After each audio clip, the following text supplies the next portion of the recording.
Hey guys, it's Sam and Rachel back again for another Talk Back with the Blind Life. This is Talk Back September edition. Hey guys, editing Sam here. Wanted to jump in and apologize for the wind noise throughout this video. Apparently the microphone was sitting right underneath the air conditioning vent and I didn't realize it. It's very annoying. I know, I apologize. I've done my best to eliminate most of it, but it's still there. So yeah, sorry about that. All right, back to the video. And we're a little late. We have to apologize for a lot of things here. We're a little late. We've had a busy first of the month. And we're trying to squeeze this in very quickly before some relatives come in like an hour. So sorry for the setup. And if you hear, we got other stuff going on in the house. So sorry. Yeah. And we wanted to get it squeezed in because we know we're late. So we're just taking the little bit of time we have. Yeah. So we're probably going to rush through. But one thing I wanted to talk about is the membership, Blind Life members only Zoom calls, monthly Zoom calls. I wanted to encourage people to join that. If you're a member of the channel, then you get to join us the first Saturday of every month for the members only Zoom call. And it's different than a live stream because you can verbally speak and it's a small enough group that you're not even muted. Like it's truly a conversation between everybody, not just Sam talking and answering written comments. Yeah. And we get on there. It's usually at 1 o'clock on first Saturday of every month. I'm gonna play around with times because I know there's some people in other countries that it's not ideal for them. But if you're able, we'd love for you to join us. I put out the link in the community tab on YouTube and it goes out to members and you should get a little post, a little notification saying that there's a message. If you don't get it or something like that, send me an email. That's fine. That's a great way to connect with me. But we'd love to see you guys there. Yeah, and if you're not a member and you want to take part in that, all members, no matter what level, can participate in the Zoom meetings. And the lowest level is only 99 cents a month. Sam chose the lowest that YouTube will allow because he wants people to be able to participate. So, obviously, if that's out of your budget, then don't do it. But if you can, if you haven't looked into it, it is pretty inexpensive. So. And if you're like me and you're camera shy, you do not have to turn your camera on for the Zoom meeting either. You can just do audio or you can just listen and you can do text. You can chat with text too. So if you prefer not to have on your camera or whatever, that's fine too. Yeah. Whatever you're comfortable with. So if you're interested in becoming a member, it's dinner time. If you're interested in becoming a member, there is a link in the description of all of my videos. It's up towards the top.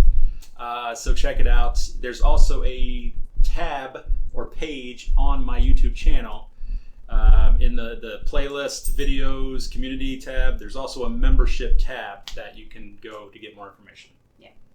Okay. Enough about that. Anything else new going on that you wanted to? Oh yeah. So I've mentioned this a couple times, but I started a TikTok about a month or two ago. In June, I think. June, yeah.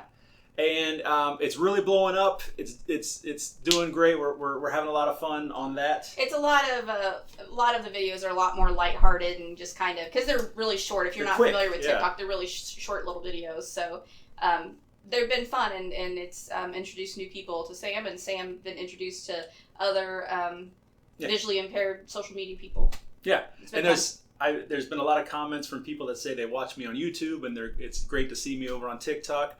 So join us. Link is also down in the description, but if you just go search The Blind Life on TikTok, you'll find me. I think it's at The Blind Life or something like that. I don't even know. I just search The Blind Life and it comes up. Yeah. And also a good hashtag to search on there is Blind Talk, BLINDTOK. Yeah. And there's a lot of creators on there. Yeah, it's a big community on TikTok. That's the blind and visually impaired community on TikTok, Blind Talk. And there's a lot, Yeah, it's fun. Yeah. So join us. It's fun. Okay, we ready to get started on our actual talkback? Yes. Yep. Okay, so the first video we're starting with is the last talkback video, and again, names. I might get some of these names wrong. It looks like Nazi said, your digital clock is so cool. I love the white on black and the nice big numbers. Yeah, I put that in there because a couple people asked about that clock. So if you go back and watch that, I have a clock next to me. That is a Google Home. We got it back when it was called Google Home. Now it's referred to as Google Nest because Google bought Nest. But that's the 5-inch, I believe it is. And so it's just like an Amazon Echo Show with the screen, but it's Google's version.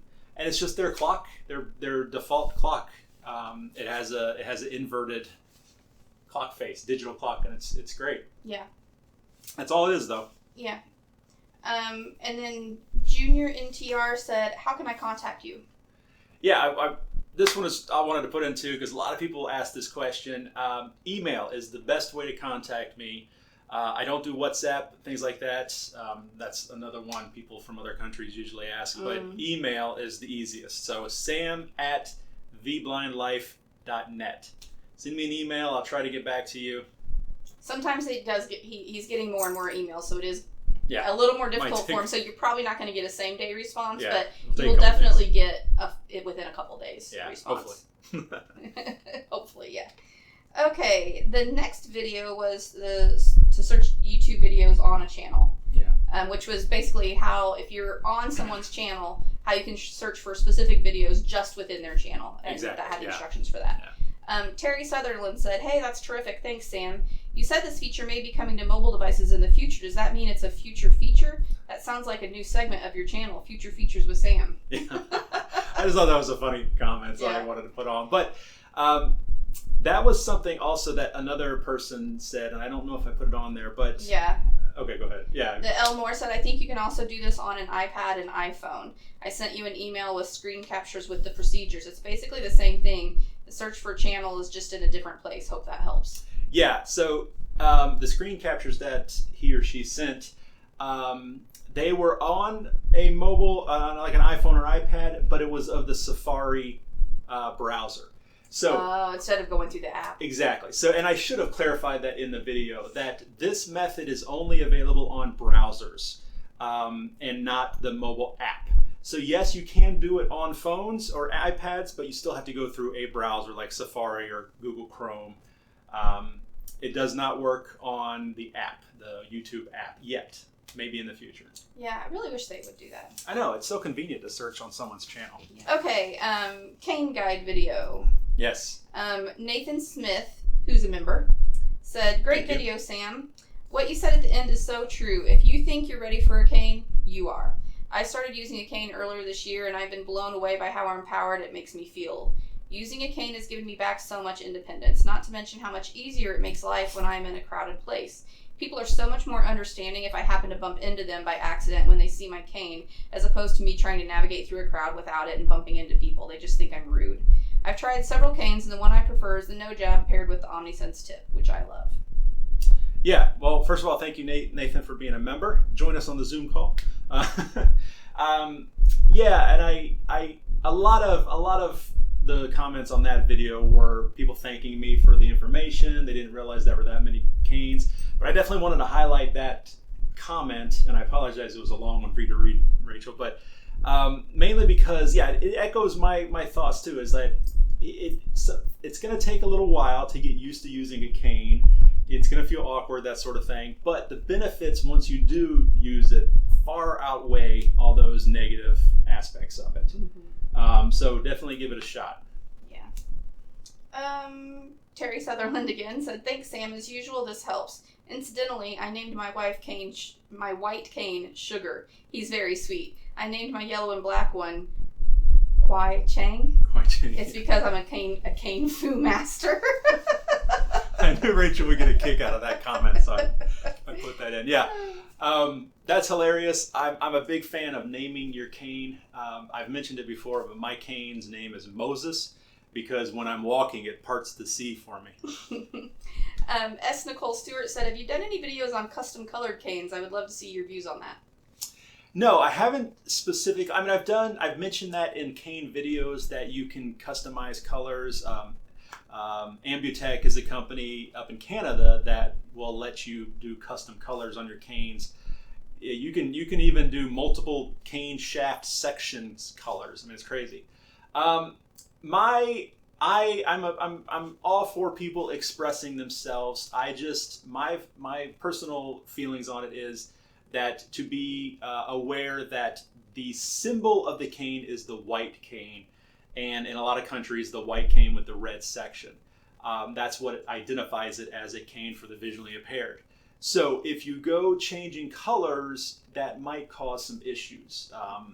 With people just not knowing, not recognizing what it is. Yeah, and not, I guess, abiding by the rules of the cane and that sort of thing. Respecting the cane or whatever. Yeah. So not saying you can't. And like I said, I'm all for personalization and all that. But just keep that in mind. Something to keep in mind. Okay.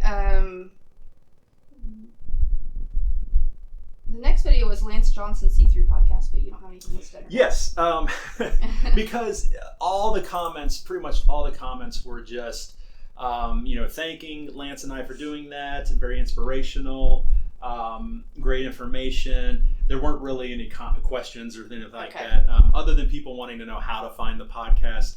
And I put a link in the description, or you can just search See-Through Podcast. It's on a bunch of different... Yeah, iTunes, or I have an Android phone, so the app I use to listen to podcasts is called Stitcher.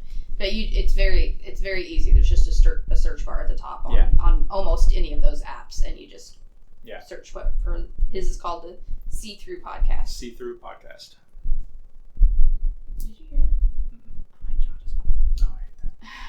Okay, the next video was when to tell a potential employer about your disability, which you had some friends on that video with you. So playing the blind card, which I love that username, said, I really love this video. I thought you all made really great points and gave me a lot to think about. Thank you for sharing the information. This is a question I think about often as I'm getting ready to graduate college and enter the workforce. I've always flip-flopped on which direction to take this. Yeah, and go ahead and read the next one, too. Wax Scientist said, after you are hired, that is your main protection against initial bias. Yeah, I just kind of want to highlight that people were on both sides of the camp, I guess. And that's fine. It's like I said in the video, it's a personal decision. There's no right or wrong. You have to figure it out for yourself. And also, I would say kind of play it by ear, read the room. Yeah. When you're in the interview, see how it goes. Maybe a time will come up where you could talk about it. Yeah. You didn't purposely choose people that agreed with you on that. It just so happened you all kind of were in the same camp, but I don't think you necessarily discussed it ahead of time or anything. I was more going for work experience, a wide range of work. A variety, of when you were working visually impaired and working not visually impaired. Yeah, and very different fields. Yeah. Very different types of jobs. Yeah, but... Okay, then the skating blind video.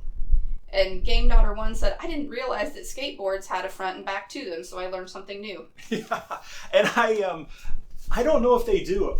Back when I was skating in the late 80s, that's how long ago it was, back in the Tony Hawk era, Powell Peralta and all that, skateboards did. You had a nose and you had a tail. And they looked different. Yeah. You couldn't do tricks very easily off the nose, nose kicks or whatever they're called. Anyway. So I'm just used to a skateboard having a front and a back, or a nose and a tail. But I don't think they necessarily do these days because tricks are interchangeable. You can switch, nollies and all this kind of stuff. But for me, and just I like knowing that I'm always going straight with this side. Also, if I want to pick it up and look at the underside, I know which way it's orientated by the top, by the front, Yeah. Which he likes to do because he's very excited that it says blind on the bottom. Yes. Yeah. JK said you need a Daredevil costume for these boarding episodes. I know. I'm like, how... First of all, you guys don't want to see me in a skin-tight costume. Trust me. Nobody wants to see... I want people to watch my videos, not turn off immediately. And then how weird do you think the other people at the skate park, if all of a sudden Daredevil shows up with a cane and he's skating around? I would love it. You would, yeah. And I also, this is me personally, I want to say, if you decide to go try skating, please do not be Sam. Wear a helmet. Be careful. You really can get seriously injured. Oh yeah. And Sam made me a nervous wreck. There were things. He didn't show everything that he did, but he did some things that I was just like, oh my god, I'm gonna watch my husband die right now, I was being a little adventurous. Get a concussion at minimum. Or a TBI or something. I was very nervous several times. So please be careful. If I definitely love people to try things and put themselves out there and not shy away from things because they're scared, but be smart about it too. Yeah, we're gonna get some. If we continue to progress, we're gonna get helmet and pads and stuff. Well, there was one comment where a person said they had a really bad skating accident where they lost some teeth and stuff, and I'm like, don't let Rachel read that one. Yeah. Well, our daughter broke her collarbone about a year. It was actually right around a year ago from now. At that same skate park. So. Yeah. Okay. Liam McCoy also said there's also a skateboard brand or company called Braille Skateboarding. Yeah, out in California. I love watching the Braille videos. Do they make skateboards as well? Their videos are really good. Yeah, I've watched their videos before. I don't know. I wonder if they sponsor a blind skateboarder. Not a very good blind skateboarder. And then this is our last comment. Yeah. Richard Sobetsky says, when I go skiing, I wear a bib that says blind skier on it. Did one of your family members block for you or give you more space when you skated? Do you offer shirts or shorts that say blind and active on your website? No, so I love that you have a bib that has that on it. I also have a shirt. Back when I was a runner, a long time ago, I had a shirt made that says low vision runner on the back, so cars would watch out for me. But I don't, no one blocked for me. There was hardly anyone at the skate park that day, though. We purposely go early in the morning when there's hardly anybody there, just because that very reason mainly. Mm-hmm. It gets chaotic, and people aren't going to be watching out for me, and I can't necessarily watch out for everybody when there's a lot of people there. So we go early. I don't have any shirts that say blind, active, or anything like that. I do have skate blind, some designs that I created. They're on my Teespring. They've got skateboarders holding canes, and they say skate blind on them. They're pretty cool. I think they're pretty cool. So you can definitely check that out. But that might be something to do, skate active or blind active, or something to do with that. Yeah. Well, that was it. We whipped right through those. Yeah, not too bad. Again, if you ever have questions or comments, we pull these straight from the comments section of the video, so always feel free to ask them on there. And we're still at the point that Sam has enough time, and he can answer almost all of the questions that are asked in the comment section. Not everything, and especially if it's the same question is asked multiple times, he's usually probably only going to answer it once. But definitely interact on there. Sam loves to interact with everybody, and these videos make it a lot easier too for more people to hear the answers to the questions and so forth. Yeah. So I just realized I've been looking at this light the whole time. The camera's over here. Sorry. I've got a great video coming out next Saturday, a video I recorded with my family down in Alabama talking about bioptic driving and the business enterprise program, so stay tuned for that. I'm going to LA next week for this crazy fun trip. It's my first trip since 2019, and a trip on an airplane and stuff, and I'm excited. It just kind of out of the blue, crazy experience. I will be documenting that during the trip, so stay tuned for a video coming out afterwards. I'll be probably be doing like some TikToks and some Instagram posts and things like that during the trip. So another reason, follow me on TikTok. So that's it, guys. Thank you very much for watching this video. Rachel and Sam, we're out of here. We'll see you next time.